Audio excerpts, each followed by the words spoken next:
What's up, guys? Just a casual weekend. Just put out just a thought video. I've been, as you see, people debating comic book interpretations and portrayals, and you see it a lot. I was thinking, and I got a cold, so sorry if I sound sick as hell. But I feel like people often get confused, and I hear it a lot on social media. They seem to just define comic accurate as what makes something the best or not, or what makes something better than something else or not. And I feel like that's kind of just not true anymore. I feel like as long as, and everything does at this point, as long as something stays within the lines of the character's basic traits, throws in, the comic references and the tributes when it needs to, everyone's happy. There's no complaining. But that stuff doesn't make or break that film or that movie or that character. All that stuff is bare minimum at this point. Like every interpretation needs to have that. It's not what makes the film good or not, a character good or bad. It's just necessary. Like, it's considered to be needed. Like, it's not even a question anymore. Like, the best superhero movies out there, Raimi trilogy, Dark Knight, the Nolan trilogy, great series. But comic accuracy isn't what makes them great. It's the plot, storytelling, unique villains, visuals, fight scenes. Like, we don't say, oh, Spider-Man 2 is great simply because of the scene where he puts his suit in the trash can and walks away, just like in the comics. That's sick, that's dope, but that's just icing on the cake. Peter going through hell and struggling with his social life while trying to be a superhero at the same time is why it's great.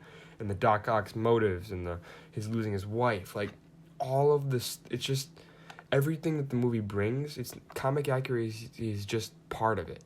The Dark Knight, considered to be the best comic book film ever, probably.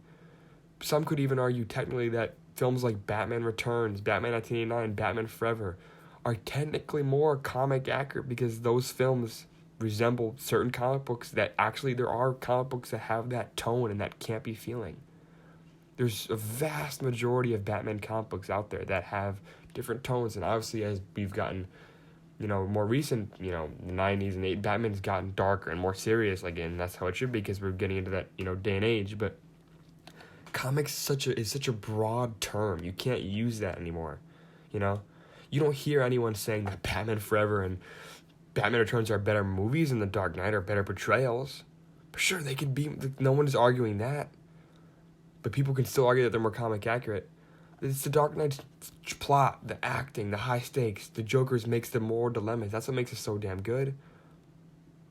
Like, it's not about the comic accuracy. As much as we think it does, it has very little to do about whether we like a movie nowadays or not. And even with Spider-Man, when you argue comic accuracy, you can't even really argue who's the most comic accurate in that sense either.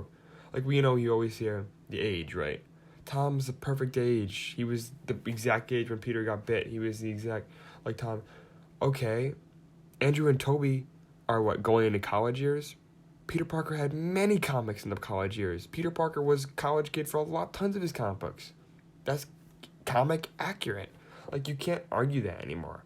I'm sick of hearing that so much. Like, see what I'm saying? You can't argue any of those three who's the most comic accurate. They all have their own like better parts of the comics they resemble. Andrew's got the jokes, Toby's got the Peter and the Spider-Man struggle, Tom's got the age. Like, it's time to stop acting like that's a driving force in a character portrayal nowadays, because it's not. It's about what the character brings besides that stuff, as all that stuff is just expected by now. Like, we like these films because of the spin that the directors put on them, not because of how many pages of the comics they resemble. That stuff's great, and it needs to be there, obviously. But people seem to use the comic book resemblance as a crutch nowadays, and I just feel like it doesn't really hold any value anymore. I don't want to say that it ever did, but, like, every interpretation has its relevance to the comics. So I just feel like, and even if something you could argue all day whether, okay, that's the most comic accurate. Okay, does that make it the best?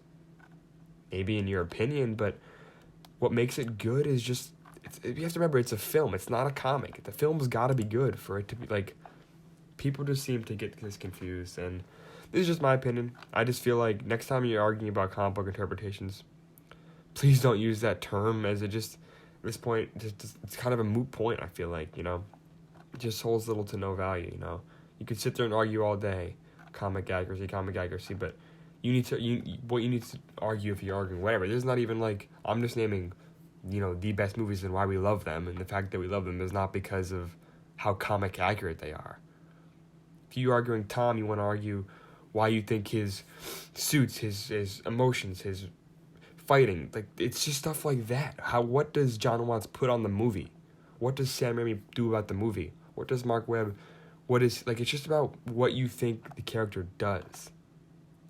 It's not about that anymore, I just feel like it's part of it, but everyone seems to use it as a crutch. I just feel like it doesn't hold the value that it should. But hey, that's just my opinion. Let me know what you guys think. Am I crazy? I'm definitely sick, but it's just something I was thinking about, because you always see everyone argue about it and non-stop, and everyone's entitled to their own opinion for sure, and you can think whoever you want to think is the best. It's not about what you think is the best, about why you think they're the best.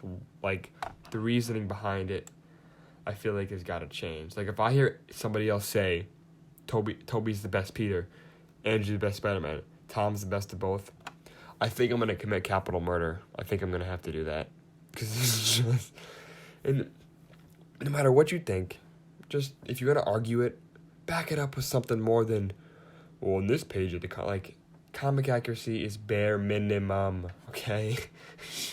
Just something I see so much, and it's starting to bother me more and more. But let me know what you guys think, because you may call me crazy, but yeah, that's just my take on it. If you want to argue with me in the comments, do it. But let me know what you guys think, and I'll see you guys later.